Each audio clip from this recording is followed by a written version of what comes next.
Good evening, everyone. It's everybody got quiet so quickly. I guess we haven't done this in a while. It's so great to have everybody back here at the Phoenix Art Museum and for this fantastic event. Good evening. I'm Jeremy Mikulajczak, the Sybil Harrington Director and CEO of the Phoenix Art Museum, and I'm very pleased to welcome you to this evening's celebration of the 2021 Arlene and Morton Scult Artist Award and the Sally and Richard Lehman Emerging Artist Awards.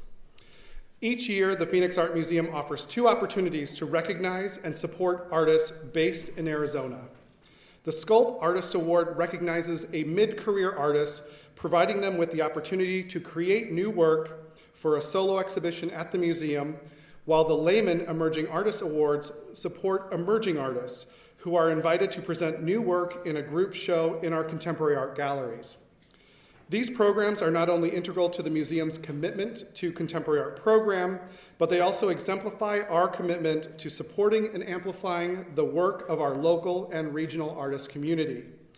These artists, who will be recognized shortly, are creating works that engage with global conversations about identity, loss, and connection, and I congratulate them on their achievements. Before I invite our curator, Gilbert Vicario, to share more about this year's recipients, I'd like to acknowledge our valued donors who have made the Scult and Lehman Awards possible. We are deeply grateful to Morton Scult, who is with us here this evening, and in partnership with his wife, Arlene, they created the Scult Contemporary Artist Award Fund in 2013.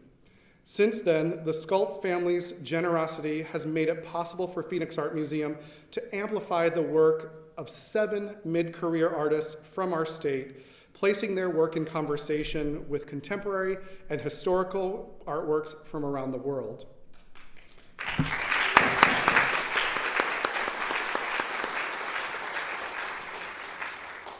I'd also like to extend our deep and gratitude to and heartfelt thanks to Sally and Richard Lehman, who are also with us this evening.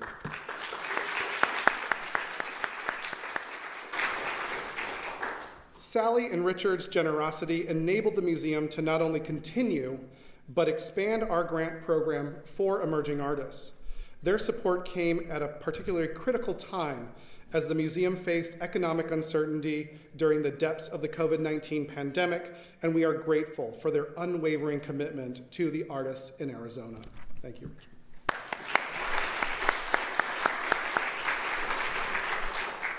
I'd also like to recognize Catherine Somers and Michael Cafiso. We are grateful for their contributions and support of emerging artists in Arizona, and of course here at the Phoenix Art Museum, so let's give them a round. Finally, I offer my thanks to you, our members, our circles of support donors, our trustees, and of course, most importantly, our community members for your support of these artists. Through your annual giving, by visiting the museum to experience their artworks, by participating in their artist-led programming in our galleries, by sharing photos of their installations on social media with friends and followers, and so much more, you are also uplifting their work, and I thank you for that support. Now, it is my extreme honor and pleasure to introduce our curator, Gilbert Vicario, and I want to extend a round of applause for Gilbert for his tireless work in supporting art and artists, of course, in Arizona. Gilbert?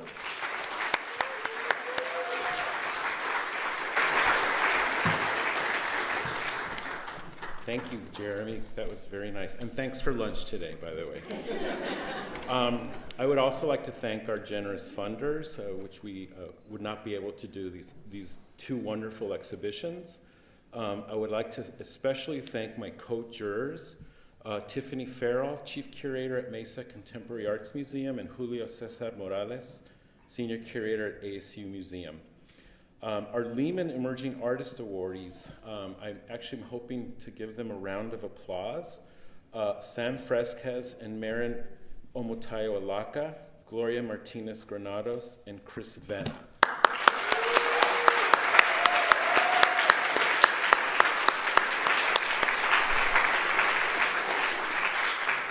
I would also like to thank Katrina Collar, Chief Executive Officer at ArtLink, whose incredible platform allowed us to adjudicate almost 300 submissions this year. So we're incredibly grateful to ArtLink and to Katrina's help.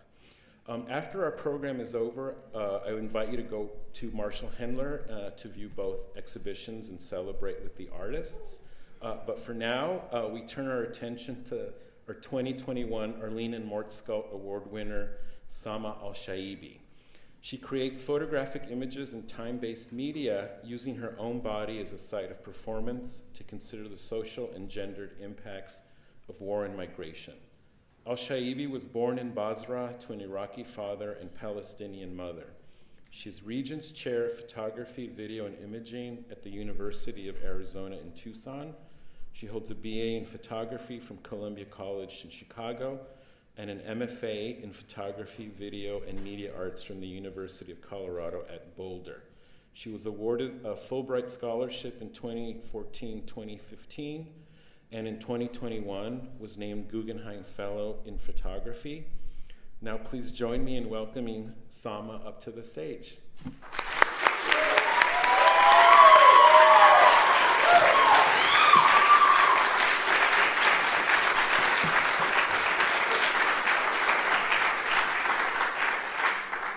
Thank you, everyone, and thank you, Gilbert, for that generous introduction. Jeremy, thank you. I also wanted to just take a moment to thank my colleagues, my students, my former students, friends who are here, all of you, Arlene and Morton Scult for this extraordinary opportunity, and Sam, Marine, Gloria, and Chris for this, what we shared together in this moment of this award. I woke up this morning at 5 a.m. And remembered it was my birthday, and I'm 49, and it was my last, my last year. I'm kind of an analytical / emotional person, which is not the greatest combo. So at 5 in the morning, I was kind of taking stock about being in my last year of my 40s and thinking about when I moved to Tucson, Arizona in 2006 for my job at University of Arizona, which is where I've been all this time. And the profundity of being here with all of you at this moment, celebrated as a mid-career Arizona artist, which is a few things strange about that sentence. I remember my mentor always saying, avoid the word mid-career with all your heart. Stay emerging, because all opportunities are for emerging, and all excitement is for emerging. Don't ever be a mid-career artist. I guess that was a little bit faulty, so this is a great thing. And being an Arizona artist, which you'll hear through my lecture tonight, this fluidity of identity has always been something I've been grasping and looking for, but truly this has been my home. And the longest I've lived anywhere. I think it's 16 years, but I'm not very good at math. So you can do the math. And I'm just going to start because Gilbert asked me how long my talk was. So, and I'm really aware that it's night and people actually want to go see the show. So I'm going to begin. So thank you also to the staff. I just want to forget the staff here at the Phoenix Art Museum, which have been extraordinary in helping me put together that show, putting the work up, organizing, answering my million emails. Thank you. So with that, I'm going to present a bit of a survey of my work, not all my work, because you'd be here for a long time, but subjects, ideas, and concepts that I'm dealing with in generation after generation, the title of the solo exhibition, as well as some other ideas in the work. And I don't really deal with things linearly or chronologically. You'll kind of get it from my talk, so bear with me. I kind of have to read a little bit, otherwise I'll be on 3 slides and telling you anecdotal stories all night like I'm doing right now. Okay, so I've long been interested in photography's historic role in constructing how the Middle East and North Africa were and continue to be imagined through photographic representation of the region's women. Shortly after 9/11, I decided to apply to graduate school because the events of that era triggered a lot of memories and personal history for me. This includes Islamophobia, anti-Arab sentiments expressed in the media, racial profiling practices that were being cemented into laws, and the US march towards war with Iraq. When I was in graduate school, a year later at CU Boulder, I was introduced to Orientalism, the title of a seminal work of renowned post-colonial scholar Edward Said, which was published in 1978. Said coined the term Orientalism to refer to a patronizing Western attitude towards the Orient, or now what we refer to as the Middle East, North African, and Asian societies. In Edward Said's analysis, the West characterizes these Oriental societies as static and underdeveloped, a fabricated view of Eastern culture in the service of imperial power. Through Orientalism, an imagined geography is produced. For Said, the imagined does not mean fake or made up, but associated with the concept of perceived, and more specifically, how the West represents and consequently treats the subjects of its empire. Through strategies of reduction, stereotypes, racist depictions, and constructions of the other, the legacy of colonial era Orientalism continues today. Orientalism is reinforced through cultural texts, such as art, film, literature, and even military policy, and where one-dimensional and often backward constructions of the Middle East and North Africa reflect the power between authors and the subjects of their imaginings. Photographs made in the 19th century Orient were produced and collected at the size of postcards. Rendered physically tiny and inconsequential, the female subjects were made consumable. The invention of photography itself coincided with Europeans' imperialism on a global scale. Historical photographs depicted this unequal power relationship between the West and the societies under its domination for over a century. European photographers constructed the Oriental fantasy and projected it onto their colonized subjects. The Oriental woman, as a subject, especially had little power to control her own representation. This image documents my exhibition at AM Gallery in Dubai, titled Staging the Imagined. You'll see something similar downstairs or upstairs, I don't know where I am, at the Phoenix Art Museum. The show features several historical printing processes, including albumin, which is also featured here, first invented in the mid-19th century. Additionally, I produced 2 mural-sized wallpaper prints on the wall by scanning 2 far smaller albumin prints I made in the darkroom. In albumin printing, the size of the final image is wholly dependent on the size of the negative and how fast one could coat egg whites and light-sensitive chemistry onto paper before it began to dry. In other words, albumin can't physically exist at this mural scale. So why do it? Why produce 2 digitally scanned wallpaper facsimiles after I labored for years to make photographs through a historically accurate print process? The answer is in considering Edward Said's conceptions of imagined geographies and appropriation, when the West produces itself as powerful and articulate, in contrast to its rendering of Asia and Africa as submissive and primitive.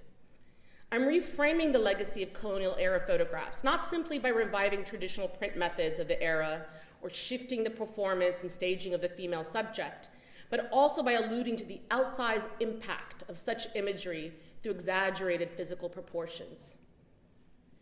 The unifying feature in my work is using my body as the recurring female protagonist. I've long been interested in the image of the female figure, which is a rich and complicated sight in several Middle Eastern visual cultures.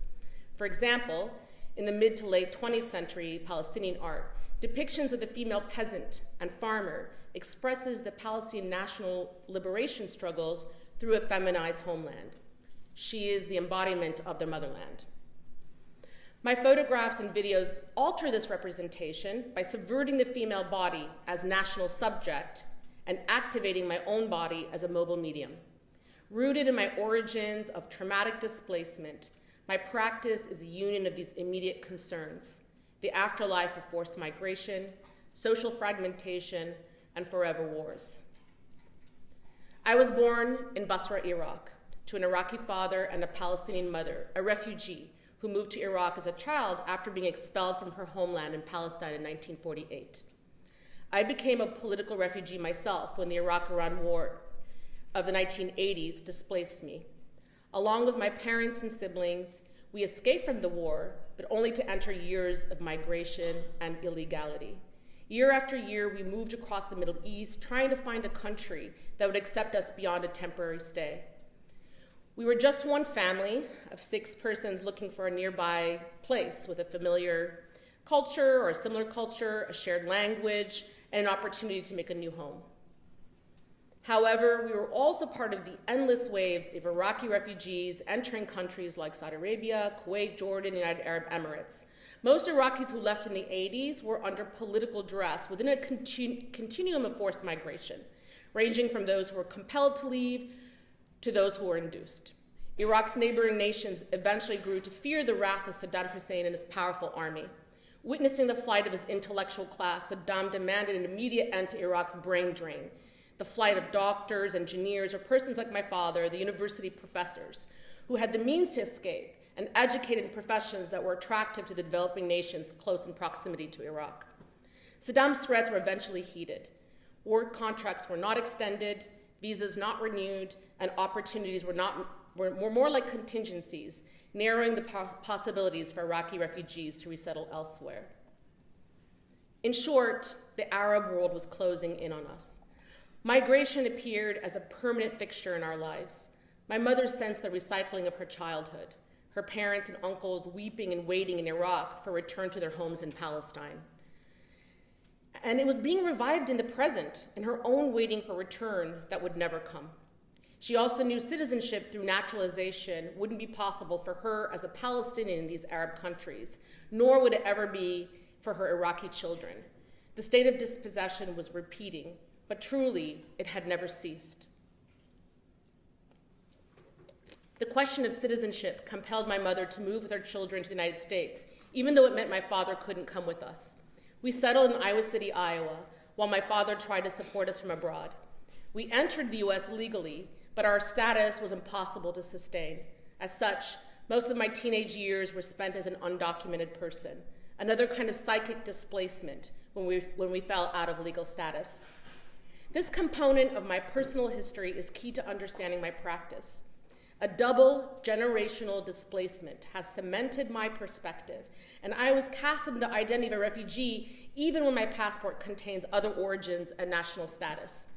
I've come to understand that I will always be a refugee, and by extension, my practice embodies my refugee imaginings, where the violence morphs with the poetic and fragments are braided to make whole. In my work, I'm less interested in making a statement about historic events and finding expressions of subversion and counter-speculation. For my earliest projects, I explored how the symbols of dispossession and the Arab female body function together through historical photographs to readdress, disturb, and interrupt tropes that continue unconsidered, even today. The expressions began in graduate school when I used my pregnant body to detail the spectrum of being a refugee. In the project Birthright, my skin explores the interplay of interior and exterior, the physical function of the body in absence of the built environment of one's country, and as surface, a wall that articulates the words of the seemingly voiceless, and as a barrier that functions to protect and shelter the vulnerable. Beneath the skin's surface, life is continuing. A future generation is emerging, and with it, possibility. The pregnant mother acts as a threshold between spaces and as a provider and protector that cradles, carries, and moves. She's the temporary refuge of an uncertain tomorrow. The figure physically morphs and swells across the project, disrupting notions that a people's exile is a static, observable event situated along a linear timeline. Birthright was produced during the period of the US-led invasion into Iraq and its immediate aftermath. It was my first significant project that activated a resistance towards the compartmentalization of historical atrocities and provides an alternative view of Western temporality in an effort to build, imagine, and occupy different possible futures. How time is experienced differently by different bodies and communities is further referenced in my project Carryover, much of which is in the show today, the Generation Phoenix Art Museum. The concept of eternal, as in time without a beginning or end, is a critical component of collective Palestinian formation in the aftermath of their expulsion of their historical homeland during the 1948 war. that preceded the establishment of Israel. In Arabic, the word for catastrophe is nakba. It is also the term to describe the expulsion of 800,000 Palestinians in 1948. The act of expulsion was not circumstantial, but part of an Israeli strategy of total war that targeted the Palestinian civil population and their landscape. The Nakba has been described as a point in historical time that made an eternal present for Palestinians. The continuity of the Nakba's trauma and subsequent national struggle of this eternal present is found in carryover. But the project also retraces the origins of how Middle Eastern women came to represent the Orient itself and its essential characteristics. Palestinian scholar Tina Sherwool states that the people of the Middle East were always profoundly aware of the image they were assigned in the West. She also states that Palestinians in particular were not passive communities just willing to accept how they were being described and subsequently where they were allowed to live. They contoured their national struggles against colonial and occupying powers through visuals of how they saw themselves constituting a nation.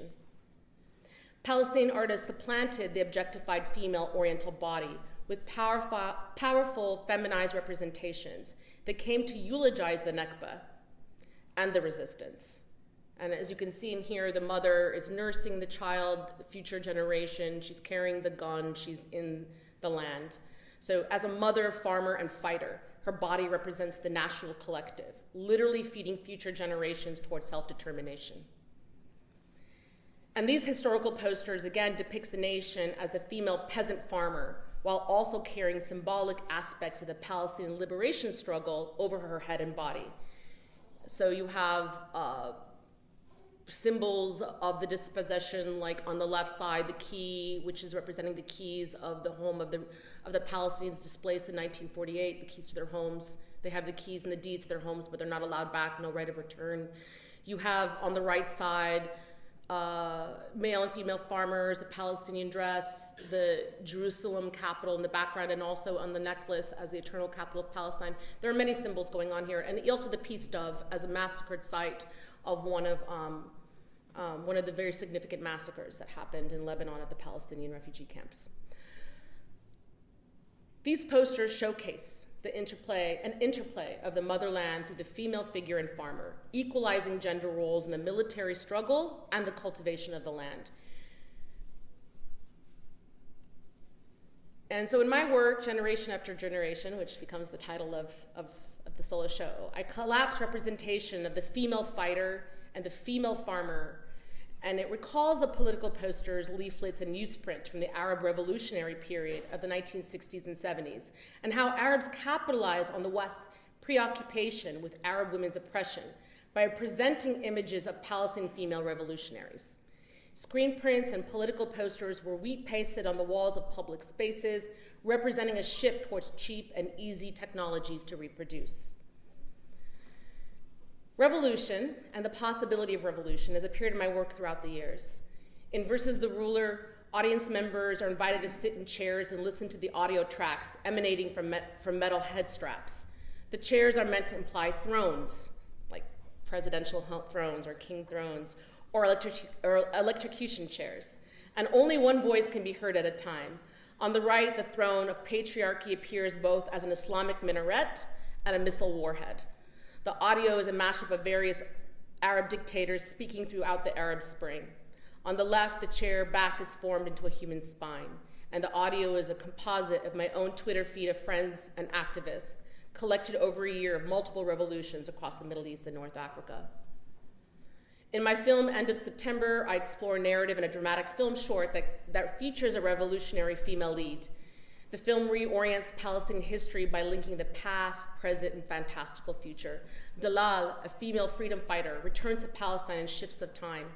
She first appears at the hypothetical end of the Israeli occupation of Palestine. It's kind of wild. It came from a dream, and sometimes we're so absorbed with our struggle, we forget to think what happens after. Dalal's return is based on historical accounts and speculative future imaginings. The cinematic effect depicts the fighters almost deforestive scene, where the soldiers stand out as stark and prominent under their green uniforms. It contextualizes how the international media shape the image of the Palestinian fighters. Young men and women without context, without a country, and without a cause. In short, mass media reproduce the image of the gun, body, uniform, anger. Kidnappings and hijackings were historically the only framework in which the international world would see the agents of the Palestinian cause.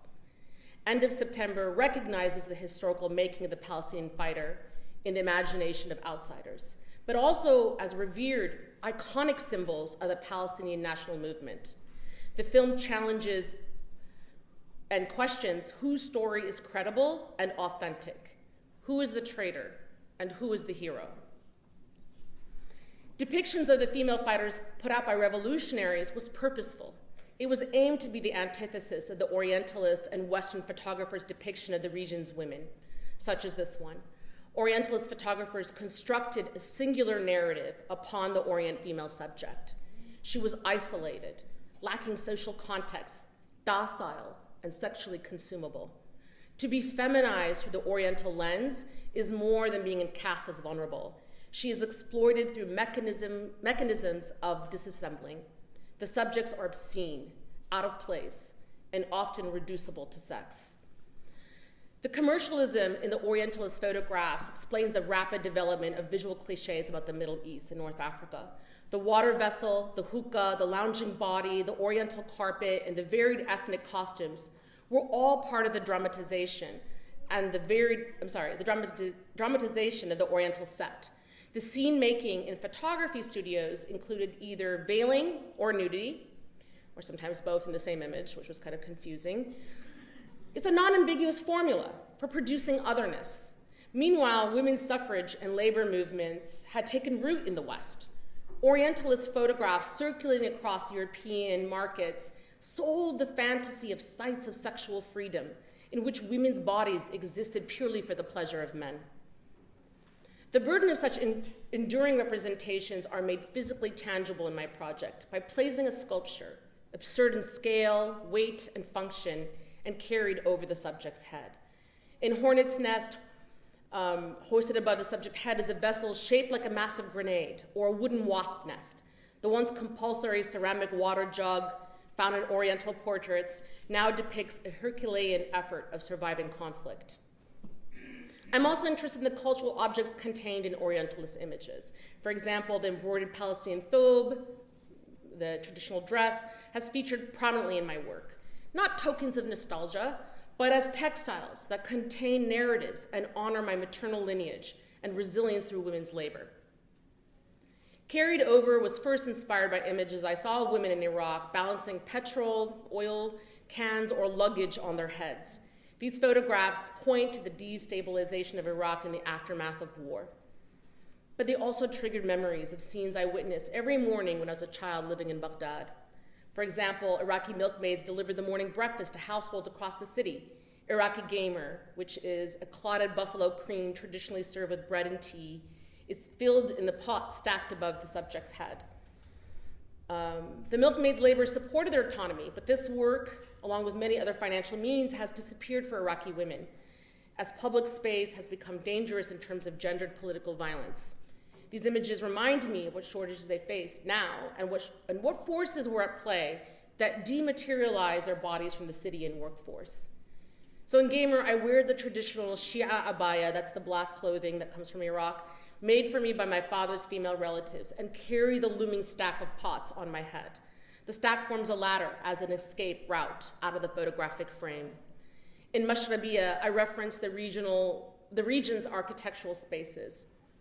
Coined by Westerners as the harem's window, the arabesque lattice work of carved wood is normally found on the windows of Iraqi and Egyptian homes, which was an effective technology to circulate air while maintaining a domestic privacy in the urban centers. Mashrabiyas often were a backdrop in Orientalist photographs.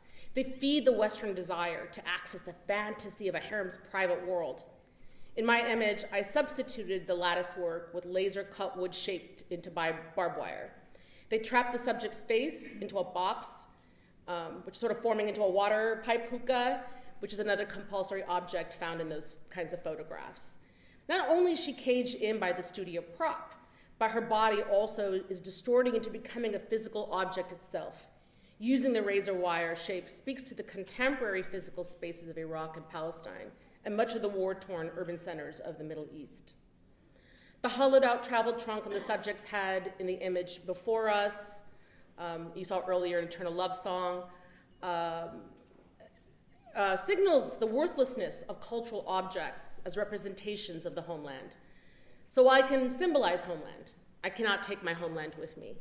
The container is a dysfunctional shell, worthy of housing anything but dispossession. And here I depict the empty jute baskets to carry our land's harvest, as if filled with the emptiness and remembering its one purposeful bounty. The travel trunk in the previous image and the baskets in this one are supplied with a spatial void, as if reflecting its former function, amputated by forced migration. In their book, What Kind of Liberation? Women and Occupation in Iraq, scholars Nader Al-Ali and Nicola Pratt reflect on the scholarship of Edward Said, noting how the saving of women in non-Western countries from the barbaric practices of their men is a long-standing trope in the history of colonial and imperial domination. Saving Middle Eastern women has been a powerful tool in the justification of war and occupation.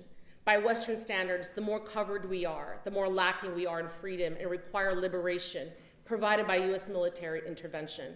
As such, constructed photographs of Iraqis' women's oppression are renewed and weaponized to garner public support. Just to be a little mindful of time, I'm gonna move forward a few images so we can get a little bit to the next part. This is a recent installation of my work titled Dispossession, which aims to call attention to the invisibility of Iraqi women who have disappeared or been assassinated during the US-led war in Iraq and its aftermath. The lack of official investigations has resulted in the ongoing targeted assassinations of other prominent women in Iraq today. Words and fragmented phrases carved into the vessels were drawn from compiled lists of Iraqi academics who were assassinated. These words include menemicide, professora, she was ambushed, disappeared, scrubbed, shot dead, and unknown. It also references the coldness of non-literary documents such as legal briefs, data charts, and police logs. The silhouette neon figure recalls an iconic bronze fountain and sculpture that's in the center of Baghdad, titled Kahramana, which comes from the 1001 Nights Tales by the late Iraqi artist Mohammed Ghani Hikmat, who was a dear friend of my uncle and my father. While the sculpture still stands in a traffic circle in Baghdad today, Iraqi women have largely disappeared from public space. In my video catalog, I also reference the water fountain that you just saw in Iraq, with the figure of the water and the water fountain, while also presenting another aspect of the image history timeline of Middle Eastern women. The video presents the earliest moving images made by the region by appropriating newsreel cinema rushes of the British Pathé, which is the early part of the BBC, what we know the BBC now.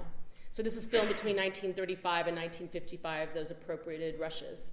The news agency coverage of the Middle Eastern women's lives is composited with a video of me performing as a live human water feature in the tradition of figurative sculptures installed in public spaces. And I'm so excited that Gilbert and I's discussions amounts to this central piece in the exhibition where the kind of scale installation of the first part of the video and the second part of the video, which is the counterpoint, which was the sort of Arab, revolutionary, Palestinian, Lebanese response is on the other side. Both mediated, both appropriated, both performed. So, last two slides, promise. So the secession and the video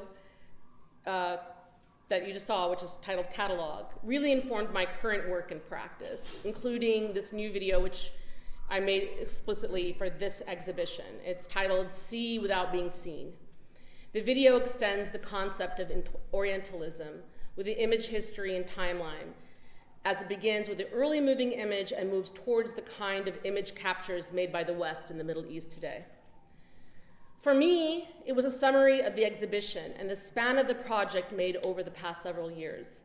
It allowed me to argue that Orientalism is not simply an intellectual framework for academics to debate in post-colonial studies, but that its legacy endures. So as I trace my 20 years of art production back to graduate school and consider the very reason why I entered graduate school in the aftermath of 9/11, the video, See Without Being Seen, provided me an opportunity to twist around the major themes of a 2-decade practice. So I'm going to attempt to break down some of the devices and themes in the video. These are just little excerpts. You actually have to watch the video, which I know nobody does on like a night with lots of people, so I'm going to give you the cheat sheet of some aspects to look around. First, the 12-minute video is organized in segments, titled under tracks, such as track 1, track 2, track 3, and so forth. So when I think of tracks, especially in the logic of audio, but also in moving image editing, tracks assumes a layering of time rather than chapters that follow a chronology. So rather than considering the image history as a succession of units that follow Western linear time, tracks assumes that all temporalities and realities can exist simultaneously. I'm just going to play that one one more time. The first track represents early historical footage of the Oriental subject, looking back at the camera that is gazing at the subject and extracting its image. So you have the gaze of the photographer or cinematographer and the return gaze of the subject looking back. From the onset of the video, the track is introduced as bird watching, with a repeating soundtrack of birds and cranes in the background, and this follows throughout the video. Also visuals of birds in other kinds of ways. The implication is that the Oriental gaze through the camera is engaging the subject as exotic and foreign, no different than wild animals found on their safari expeditions. Later tracks present more historical footage extracted from Iraq through multiplied repetition.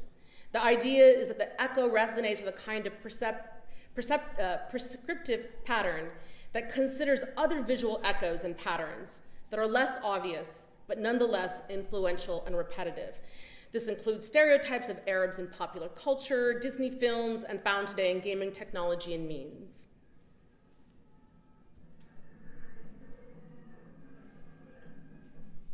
So another part of the video, much later into the video.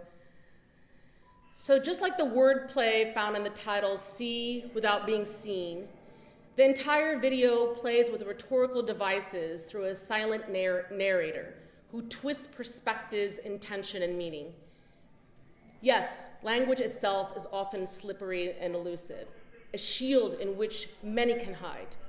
I'm also reflecting on the language of photography and its violent connotations, which bears its history in the colonial framework. Think about it, right? Like shooting. The video ends with more appropriated footage, bringing forward another legacy of the Arab body in contemporary times. I use WikiLeaks video documentation on the US military air campaigns in the era of vertical warfare and unmanned drones operating from the safety of a screen and from the skies. There were many decisions I had to make during this segment of the editing, primarily around what I would leave in and what I would leave out. For example, I decided to leave the moment where the US military killed Iraqi men on the streets under the pretense of their carrying surface-to-air weaponry out.